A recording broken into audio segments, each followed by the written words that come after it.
Dude, this fucking thing.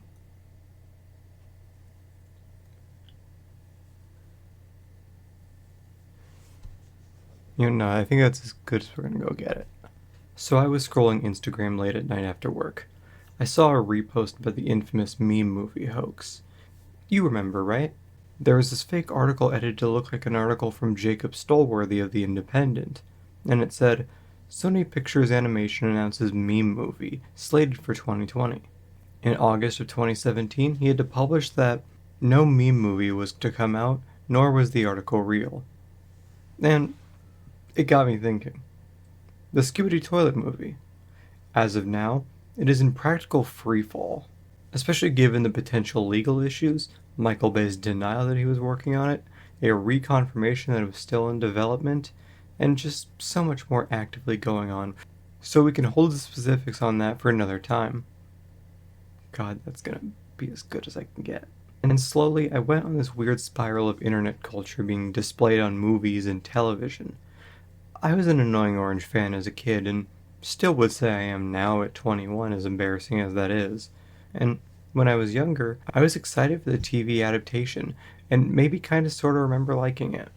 But there was also the Fred movie, Ellen having meme cameos as subjects of her show, like Damn Daniel, or the Walmart yodeling kid.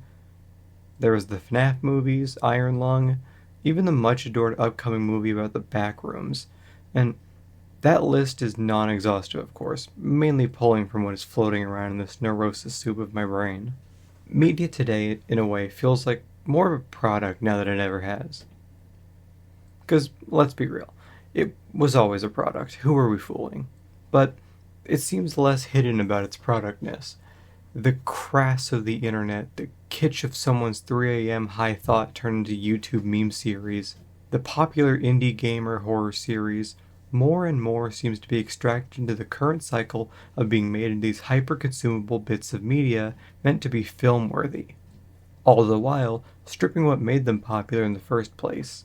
We are witnessing our own Beige Apocalypse, seeing something creative or unique filtered through the cheesecloth of art under capitalism, extracted of its rennet kitsch, and fermented into something painfully generic.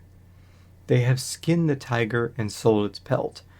Capitalism doesn't just exploit workers and hoard the means of production and the majority of the wealth, it seeps into our culture and affects every aspect of our life, including our ability for our media to just be weird. Let's start with something that has been a bit of a trend for quite a bit now. Housing. Now, I know, people my age will probably never own a home because companies like BlackRock buy up places and make them into rental property. So now we're stuck having my fantasy of my housing situation being ahead of my rent, being able to afford groceries, live with my boyfriend, and be able to make him tamales, hamburgers, and casseroles. It's serene, but it's a far cry from the relative independence of generations previously. The bar of a good life has gone from independence down to mere survival. But what of homes not owned by BlackRock? Well, that of house flippers and the general trends of housing developments in general is that of beige. Millennials had their sleek gray minimalism replace the cluttered nostalgia of their parents, and now us in Gen Z are to inherit millennial beige because they got tired of the color timber wolf some time ago as they hit their 40s and late 30s. The beigification of homes is slowly changing the ground we stand on in the housing market. No longer are these homes, these are investments. Make everything beige, increase the resale value, profit off the basic right to be sheltered from the elements. Muammar Gaddafi said himself in the Green Book, housing is an essential need for both the individual and the family and should not be owned by others. Whether paying rent or not, compromises freedom. Now, I headline this by talking about media and broader culture. You may be wondering why I'm talking of housing. Well, the beigification of housing follows the same trend of media and culture in this toxic and parasitic symbiosis. In America, Christian holidays, specifically Easter and Christmas, have been over time sanded down by commercialism. The once sacred stories of the birth of the Messiah and the later brutal state persecution, execution, and resurrection of the Messiah, God himself in the form of Jesus of Nazareth, sanded into the kitschy movies and junk food for his birth, and to memorialize the execution at the hands of the state and celebrate the resurrection from the Church of the Holy Sepulchre. It's sanded down to marshmallow ducks and bunnies and chocolate and a rabbit who lays eggs. However, we've seen it sanded down only further as prices of everyday goods skyrocket, wages stagnate, and making do becomes the norm, not the backup plan. So instead, the emphasis turned into quality time together. And through time, the American people got used to this new set of lenses. They commemorate a rabbi's birth and death with ham and a meaningful dinner.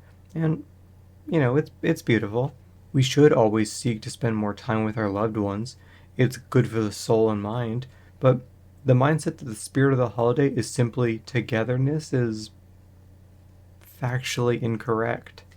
It's several layers disconnected from the starting point. There is no difference truly when gathering together on December 25th, April 5th, November 26th, March 19th, or even September 2nd, or any day for that matter. If a holiday is merely about togetherness, it has lost meaning. It's now generic holiday number 3 and 6 respectively. You could argue that chocolate and the festive lights were a nice backdrop to an otherwise spiritual in nature event, but the Beige-ification has become such a sickness that stuff seemed normal to a Gen Z childhood is now pined for by the next generation already, as the trends of decoration become white and gray and beige. Offering this calm, quiet luxury and a break from the overstimulation where the holiday is the time to be enveloped in the gravity of what the day really represents, and the mixed-in pagan and secular additions that made up Christmas we knew. We lost the vibrant, soulful clashing of the 90s and early 2000s for a safe, sterile backdrop for social media. Your life, your memory, your childhood, your nostalgia is now tacky, overstimulating, and ugly. And you know what? Yeah, it was. That's how we remembered it.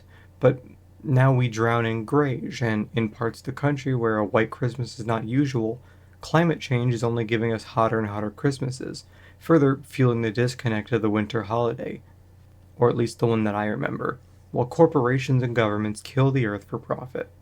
Okay, away from culture and into the juicy, media.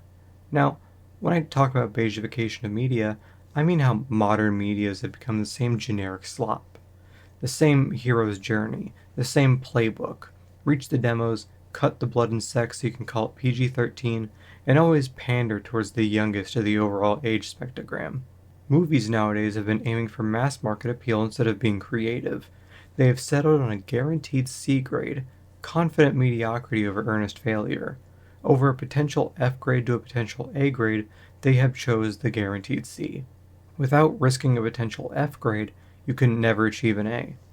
The movies are passable, and maybe on a case-by-case basis they can be even enjoyable, but they're all graying together. If you tried to pitch Heat or Dead Presidents to a boardroom today, the suit at the head of the table wouldn't ask about the soul of the characters. He'd look at a spreadsheet and ask, how does this fit for our Q4 projections? Can we make the heist a multiplayer event in an FPS? Why is the ending so unmarketable? Michael Mann's masterpiece is 3 hours of raw existential dread and men making messy choices. In the modern market, a studio would beige wash it. They'd cut the runtime by 45 minutes to get more screenings per day, add a sidekick with a wider appeal, and they definitely rewrite the ending so the IP stays alive for a sequel. You don't get the vibrant clashing of De Niro and Pacino in a world that only wants safe, sterile assets. And a boardroom suit would absolutely loathe Dead Presidents because it's too visceral, too messy, and far too honest about the American nightmare. While modern suits want high-concept, safe blockbusters that can easily be franchised and sanitized for global markets, the Hughes Brothers' 1995 masterpiece is a jagged, blood-soaked critique of the systemic betrayal of black veterans that refuses to offer a neat, redemptive arc. It lacks the marketable optimism that corporate gatekeepers crave. It's a film where the lighting is moody, the stakes are painfully grounded in post-Vietnam disillusionment, and the protagonist's descent into crime isn't a girl boss moment or a superhero origin story. It's a tragic, unavoidable consequence of a hollowed-out society. And worst of all, unlike some movies, it doesn't hide its critique in society in euphemism. And yes, that is a shot at Get Out. In 2023, when I was 18 years old, me and my then boyfriend saw the Five Nights at Freddy's movie. I had been a fan for a long time, played the games, obsessed over Matt Pat's next interpretation of the lore, and the franchise enamored me. I even recently got around to reading the books of the series, but what made me fall in love with the story was the grit. In normal lighting, it looked poppy, but it was never in normal lighting. You were hunted. You were avoiding being stuffed into a suit or having your head bitten or, God forbid, whatever Springtrap had in mind for you. The scooper, the fear, the mystery. Maybe the movie would be a fitting explanation of more context we couldn't see as just some guy in a security office. But no. It was a fine movie. I had more fun snacking on pretzel nuggets from Michael's Curry backpack than actually watching the movie. It was tolerable. And the ending was cool, I guess. I think Josh Hutcherson and Matthew Lillard and Elizabeth Lail were all really well casted, but the movie had too many questionable choices. The gore was limited, which reduced grit in a slightly brighter set. The lukewarm cameos, which, I'll be honest, I never really watched much of him, but I know he's popular with people younger than me. I didn't really pop for Corey X Kenshin. Oh yeah, and the fucking fort scene. Absolutely ridiculous. I was mentally checking out thinking about the Panda Express in the mall food court we had passed by. The movie just felt lame to me, and it speaks to exactly this apocalypse I mentioned in the beginning. A beloved IP was put before us in the theaters, and it was a lukewarm fart, and it was stripped of all things that made it cool and turned to something that would sell more Funko Pops. Lots and lots of Funko Pops. I hear a lot by fans when I critique it that I just wasn't in the target demo. Like, I've already aged out of a video game series by the time I was 18. It was a video game series I had been interested in since I was in the 3rd grade, and in about 9 years, and a movie came out, I was already too old for it. A horror game. And if you mean specifically the target demo of the movie, welcome to the Beige Apocalypse. Your indie internet horror IP is now being overly exploited and commodified to be served to others. The capitalist system will scrape all the way down to what we enjoy. They will commodify it, serve it up, and we'll just eat it, apparently. We railed against the Emoji Movie for the same surface level idea. It took a thing people liked, albeit more broader than an IP, and served it back with a generic hero's journey and lukewarm redemption arc. And it hit on the cliches found in every 3-person group style of this movie. Emoji Movie itself wasn't even bad. It was, yet again, another comfortably mediocre C grade. The Emoji Movie itself is why the meme movie joke was made in the first place, because it was just that believable that they do this to us. Between Stolworthy's actual article on August 4th, 2017, and the release of the movie, the Emoji Movie came out a whole 7 days earlier. Although, me myself at age 12, I went to see Captain Underpants, the first epic movie. I only watched the Emoji Movie in retrospect years later when commentary channels weren't actively calling it literally AIDS. The IPs you like stretch to maximum profitability at the expense of legibility. Your cultural traditions, repackaged into influencer grade at its worst, and another ad of many made increasingly with AI to sell you more sugar, make you fatter, more dependent on the system, and repeat their cycle. Because, after all, this is just about movies, isn't it? But no, it's not. It goes further down. It's in your food. 8 glasses of water a day, originally from 1945 U.S. Food and Nutrition Board memo, stated 2.5 liters daily, although it's stressed the majority of which comes from prepared foods. However, the most dystopian thing possible, bottled water companies, capitalized on this decades-old memo. Groups like Hydration for Health released industry-backed science. Meanwhile, they're owed by Danone. And what does Danone do? Well, number 2 worldwide for packaged waters. 18% of their sales is water, Evian and Volvic. Their Wikipedia even says, in October 2025, it was discovered that Aqua, a bottled water brand from Danone in Indonesia, actually sources its water from drilled groundwater wells, contrary to its advertising claims of using mountain spring water. This revelation came to light during a surprise inspection by West Java Governor Dedi Mulyadi at Aqua's facility in the Sabang Regency area. The news quickly went viral, prompting widespread shock and disapproval among netizens. In response, Danone released a statement asserting that aqua water was safe for consumption. Great. It won't kill you immediately. Drink the water, chuds. The biggest lie about our food ever told was that the corn and soy we subsidize, which we use around 1/3 of the corn for ethanol and 40% of our soybeans for ethanol, is entirely inedible. Where does this ethanol go? Blended with gasoline, which, while nominally better than the standard air pollution of other kinds of gasoline, ignores the one big lie, that this corn and soy was inedible. Most of it is yellow Dent corn, also known as field corn, and it goes into cars that still contribute, ethanol or not, to the climate death that is only approaching quicker by the day, but also feeding livestock. Yellow Dent corn is edible, but not just to cows and pigs, but to us. Unlike sweet corn, yellow Dent is not meant to be eaten off the cob, as cornmeal, grits, tortillas, even chips. This is pure American crop, made in Illinois in the 1840s, and we've been eating it ever since. We know because not only did they use it for livestock, they made it into some good and tasty cornbread. We have been eating this for centuries, and yet they think giving it to animals that also contribute to climate change is a better alternative than growing crops we as Americans made. As the Breakthrough Institute points out, livestock production contributes approximately 12 to 17% of global greenhouse gas emissions.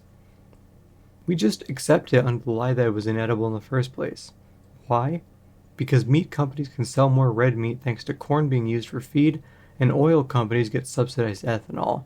By the way, apples are the only major subsidized fruit in America, and vegetables are not spared either. Thanks, Maha. It is strategically anti-American to throw away the things that make us a country, a culture, and replace it with marketability. Your food, your faith, your entertainment, the arts. This is a war, and it's a war between business and you. You, the worker, you, the student, you, the American, are up against Congress, agribusiness, monopolistic media companies, fuel lobbies, investment firms, corporate suits, and the people who seek to take from us and never give back, or even stop to wonder what they could possibly give. I love my country enough to want them to have access to the crops we literally invented in 1840. I do not want to leave you with a question, but rather a statement. Dear viewer, if you're a proud American, you must look at yourself and state the truth. You are being stolen from. Protect your culture, protect your heritage, and protect your identity. We are more than a sucker in a shell game for these corporate parasites.